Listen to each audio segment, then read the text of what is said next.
Isu Nabi Isa AS dibawa naik ke langit ada digunakan oleh kelompok Qadiani untuk menyatakan bahawa ini adalah tanda kesesatan Ahli Sunnah wal Jamaah yang telah mengikuti ajaran yang dibawa oleh orang Kristian.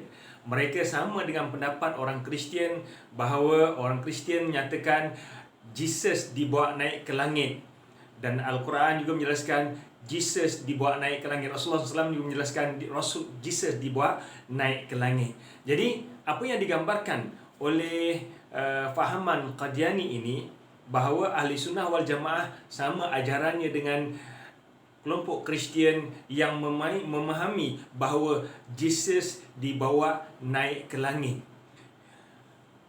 Tidak dinafikan ada sudut persamaan Jesus dibawa naik ke langit daripada kedua-dua fahaman ini. Namun penafsiran yang berbeza ialah bagaimana Jesus dibawa naik ke langit dan kenapa dibawa naik ke langit.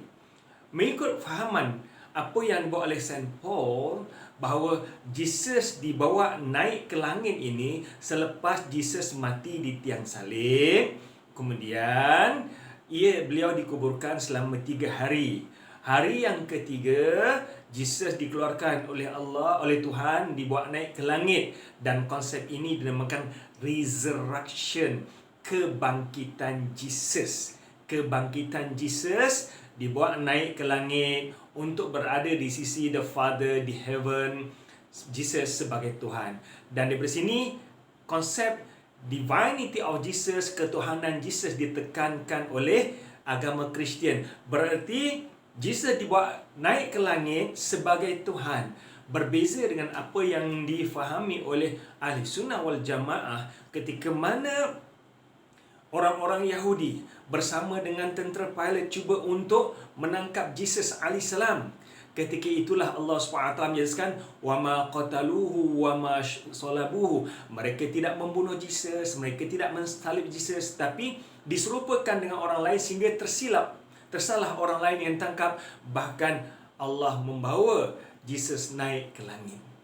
Dan perbezaan yang jelas di sini ialah dalam konsep agama Kristian, Jesus naik ke langit sebagai Tuhan. Namun dalam konsep Ahli Sunnah wal Jamaah agama Islam, Jesus dibawa naik ke langit oleh Allah SWT tetap sebagai manusia, dan tanda berlakunya kiamat, Jesus akan turun semula ke muka bumi ini. Mengikut fahaman agama Kristian, Jesus berada di langit, berada di sisi the Father untuk turut bersama mentadbir dan menguruskan alam ini. Tapi dalam fahaman orang Islam, Jesus akan turun semula ke muka bumi ini sebelum berlaku kiamat. Dan ini di antara tanda berlakunya kiamat, di mana Rasulullah SAW menjelaskan salah satu tanda berlakunya kiamat ialah turunnya Nabi Isa AS. Perhatikan hadis ini. Hadis yang diriwayatkan oleh Imam Muslim. Innaha lan taquma hatta tarawna qablaha 10 ayatin. Sungguhnya tidak akan berlaku hari kiamat nanti melainkan setelah berlaku ataupun kamu lihat 10 tanda ini. Lalu Rasulullah SAW menjelaskan apakah 10 tanda berlakunya kiamat. Saya akan jelaskan ataupun sebutkan sepintas lalu, dan saya akan tekankan tentang turunnya Nabi Isa AS. Fadzakara, lalu Nabi Muhammad SAW menjelaskan ad-dukhan, akan keluarnya asap, wad-dajjal, akan keluarnya dajjal, wad-dabbah, dan akan keluarnya dabah, wa tulu'us syams min maghribiha, dan akan terbitnya matahari pada sebelah barat, wa nuzul Isa bin Maryam, dan turunnya Nabi Isa anak Maryam, wa Ya'jud wa Ma'jud, dan keluarnya Ya'jud dan Ma'jud. Apa yang ditekankan dalam hadis ini, Rasulullah sallallahu alaihi wasallam menjelaskan bahawa antara tanda berlaku kiamat ialah turunnya Nabi Isa AS. Kita sambung lagi hadis ini. Wa thalatha khusuf, dan berlakunya gerhana di timur, bil masyriq, di sebelah timur. Wa khusuf bil maghrib, berlakunya gerhana di sebelah barat. Wa khusuf bi jaziratil Arab, dan berlakunya gerhana di semenanjung tanah Arab. Wa akhiru dzalika narun takhruju minal Yaman. Dan di kala itu yang terakhir yang 10 ialah akan keluarnya api daripada Yaman. Apa yang saya nak tekankan dalam hadis ini, Rasulullah sallallahu alaihi wasallam menjelaskan bahawa di antara tanda berlakunya hari kiamat nanti ialah akan turunnya Nabi Isa alaihissalam, di mana Rasulullah SAW menjelaskan nuzul Isa bin Maryam, ya, nuzul Isa bin Maryam, akan turun Nabi Isa alaihissalam. Jadi apa yang diyakini oleh umat Islam, Ahli Sunnah wal Jamaah, tanda berlakunya kiamat akan turun Nabi Isa alaihissalam. Dan ia bukan seperti mana fahaman agama Kristian, Nabi Isa sebagai Tuhan. Tidak, Nabi Isa alaihissalam tetap sebagai manusia dan akan turun ke muka bumi ini. Bukan itu sahaja, bahkan Al-Quran menjelaskan sebahagian ahli kitab akan beriman kepada Nabi Isa alaihissalam apabila baginda turun ke muka bumi ini, sebab baginda akan memperbetulkan akidah yang telah pun diselewengkan daripada akidah yang baginda bawa sebelum ini, ya, daripada akidah tauhid kepada akidah trinity, daripada daging babi haram tetapi dihalalkan oleh orang Kristian. Dan inilah yang dijelaskan oleh hadis Imam Bukhari, ya, dalam menafsirkan ayat dalam surah An-Nisa ayat 159, demi jiwaku yang berada di tangannya, sebentar lagi Isa bin Maryam akan turun di tengah-tengah kalian sebagai hakim yang adil. Beliau akan menghancurkan salib, membunuh babi, menghapuskan jizyah, harta semakin banyak dan semakin berkah, sampai seorang tidak ada yang menerima harta itu lagi sebagai sedekah, dan sujud seorang lebih disukai daripada dunia dan segala isinya. Abu Hurairah lalu mengatakan, bacalah jika kalian suka, wa in min ahlil kitabi illa la yu'minan nabihi qabla mautih wa yaumal qiyamati yakunu alaihim syahida. Wa in min ahlil kitabi, dan tidak ada seorang pun daripada kalangan ahlil kitab yang telah melihat kebenaran Nabi Isa AS apabila turun ke muka bumi ini dengan memecahkan salib yang telah pun menjadi sembahan ataupun akidah bagi orang Kristian yang berpegang pada akidah Trinity, sedangkan Nabi Isa AS tidak mengajar mereka untuk berpegang pada akidah Trinity, membunuh babi sebab mereka memakan daging babi, sedangkan daging babi diharamkan oleh Bible. Kita akan lihat beberapa ayatnya nanti. Dan demikian juga mereka beriman pada Nabi Isa AS dengan keimanan yang dibawa oleh Nabi Isa AS, memperbetulkan akidah yang telah diselewengkan oleh Saint Paul. Hadis ini diriwayatkan oleh Imam Bukhari dan Imam Muslim.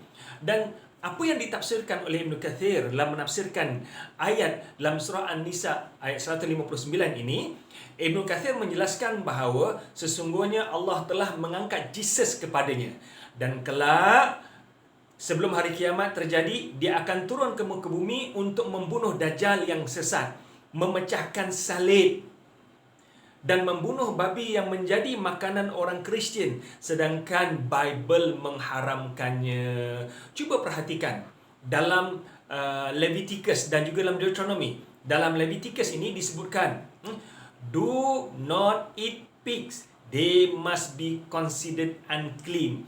Jangan kamu makan babi sebab daging babi adalah najis. So ayat ini secara jelas di mana Bible menyatakan daging babi adalah haram bagi orang Kristian.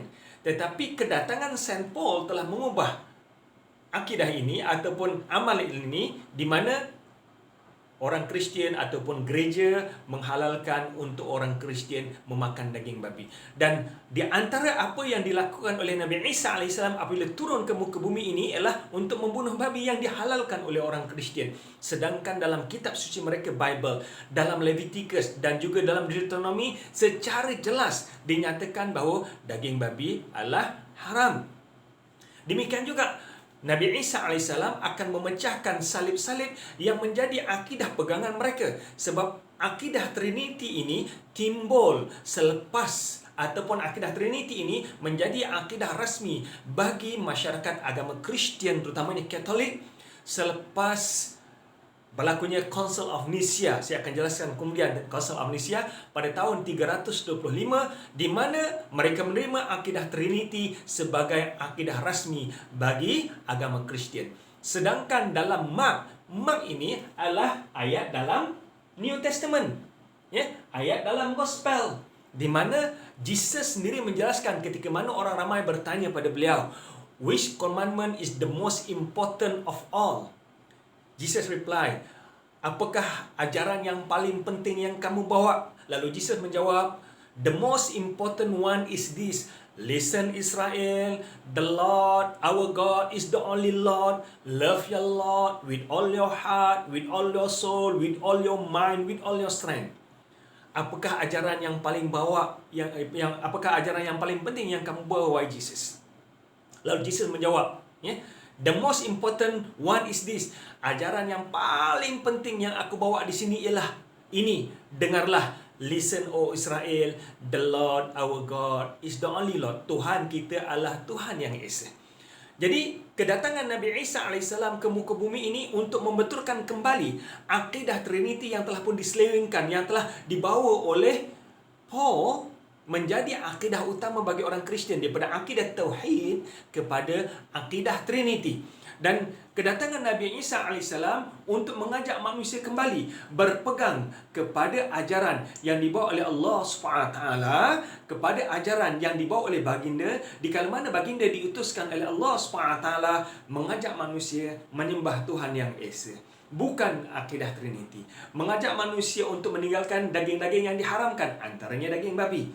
Tetapi orang Kristian sekarang memakan daging babi.